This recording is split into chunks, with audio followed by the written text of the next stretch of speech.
مرزا نے توحید بیان کرتے ہوئے ایک بات کہی کہ کوئی آدمی اپنا پیشاب بھی نہیں روک سکتا خواہ وہ پیغمبر ہی کیوں نہ ہو۔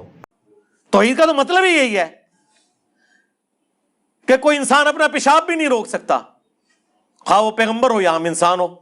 اس پر مرزے کو سمجھایا گیا کہ یہ انداز مناسب نہیں ہے، ادب کے خلاف ہے، اگرچہ یہ ایک حقیقت ہے کہ اللہ کے اذن کے بغیر کوئی کچھ بھی نہیں کر سکتا، لیکن اس طرح کے جملے بولنا کہ کوئی نبی اپنا پیشاب بھی نہیں روک سکتا یہ یقیناً ادب کے خلاف ہے، یہ درست نہیں ہے۔ لیکن مرزا بجائے اپنی غلطی ماننے کے، توبہ کرنے کے، الٹا اپنی اس غلطی پر پکا ہو گیا اور شیطان کی طرح غلط قسم کی دلیلیں دینا شروع کر دیں، کیونکہ مرزا خود کہتا ہے کہ اپنی غلطی کو مان لینا آدمیت ہے اور اپنی غلطی پر غلط دلیل دینا یہ شیطانیت ہے۔ تو مرزا بھی اپنی اسی صفت پر قائم رہتے ہوئے اپنی اس غلط بات پر غلط دلیلیں دینا اس نے شروع کر دیں۔ مرزے نے اپنی اس بے ادبی پر کیا غلط دلیل پیش کی، پہلے آپ وہ سن لیں، پھر اس پر ہم انشاءاللہ تبصرہ کریں گے اور مرزے کے گھر سے جواب دیں گے۔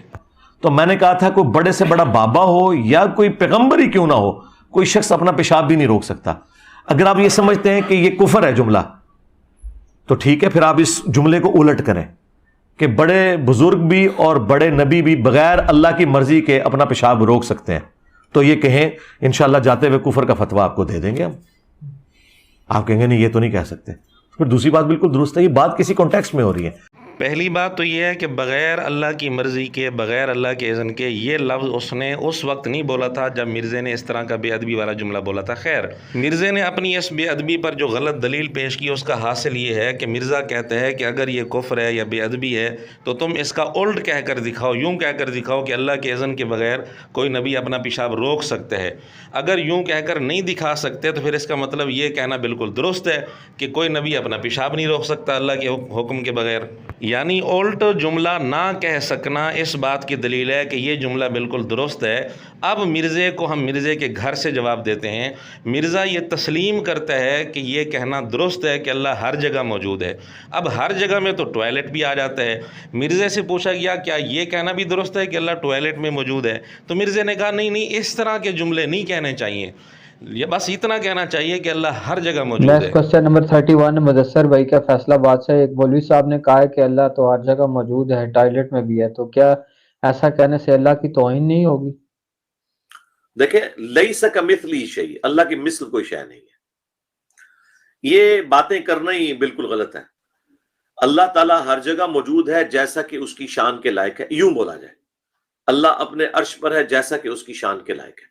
باقی جو تفصیلات ہیں جو سلفیوں نے کی، جہم نے کی، مجسمہ نے کی، ہم ان تفصیلات میں پڑھتے نہیں ہیں۔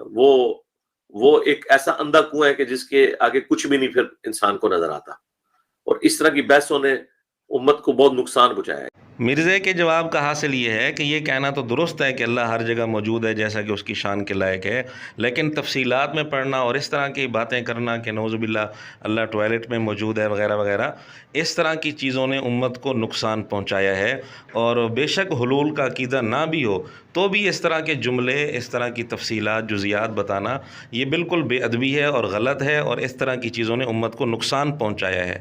یہ تھا مرزے کے جواب کا حاصل، اور ہم مرزے کے اس جواب سے بالکل متفق ہیں۔ لیکن مرزے نے انبیاء علیہ السلام کے متعلق جو بات کی کہ انبیاء اپنا پیشاب نہیں روک سکتے، اور پھر جب اس کو سمجھایا گیا تو مرزے نے اپنی غلط بات پر، بے ادبی پر غلط دلیل دیتے ہوئے یہ کہنا شروع کر دیا کہ اگر یہ بے ادبی ہے، غلط ہے، تو اس کا الٹ کہو۔ جب الٹ نہیں کہہ سکتے تو اس کا مطلب یہ جملہ بالکل درست ہے۔ تو ہم بھی مرزے سے یہی سوال کرنا چاہتے ہیں کہ اگر یہ باتیں غلط ہیں، ہم بھی غلط سمجھتے ہیں، لیکن مرزے سے ہم سوال کرنا چاہتے ہیں کہ اگر یہ جملہ اللہ تعالیٰ کے بارے میں غلط ہے تو مرزا الٹ کہہ دے کہ فلاں فلاں جگہ نہیں ہے۔ مرزا یہ بھی نہیں کہہ سکتا۔ جب نہیں کہہ سکتا تو کیا اس سے یہ ثابت ہو جائے گا کہ یہ جملے کہنا بالکل درست ہے؟ مرزے کی دلیل کی روشنی میں تو پھر یہ جملے صحیح ثابت ہوتے ہیں، نعوذ باللہ۔ اس لیے جس طرح یہ جملے بے ادبی ہیں، باوجود اس کے کہ یہ کہنا درست ہے کہ اللہ ہر جگہ موجود ہے، لیکن اس طرح کے جملے، ٹوائلٹ وغیرہ کے الفاظ ساتھ ملا کر اس طرح کے جملے بولنا بے ادبی ہے۔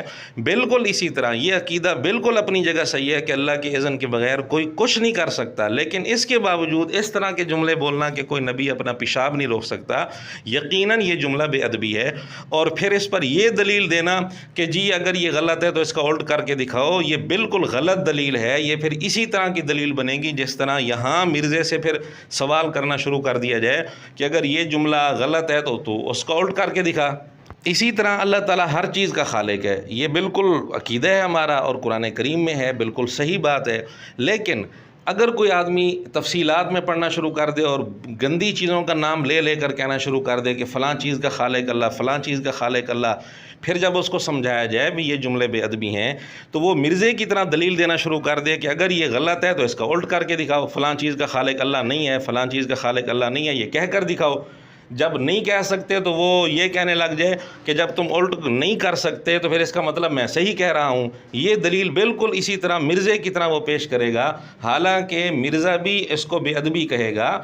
تو اس سے ثابت ہوا کہ یہ بات بالکل اپنی جگہ صحیح ہے کہ اللہ کے اذن کے بغیر کوئی کچھ نہیں کر سکتا۔ اس کے باوجود یہ کہنا کہ کوئی نبی اپنا پیشاب نہیں روک سکتا، یقیناً یہ جملہ بے ادبی ہے۔ اور مرزے نے جو اپنی اس بے ادبی پر دلیل دی بالکل غلط دلیل ہے، جس کا غلط ہونا ہم ثابت کر چکے ہیں، لیکن مرزا اپنی اس بے ادبی پر قائم ہے، ابھی تک اس نے اپنی اس بے ادبی سے توبہ نہیں کی۔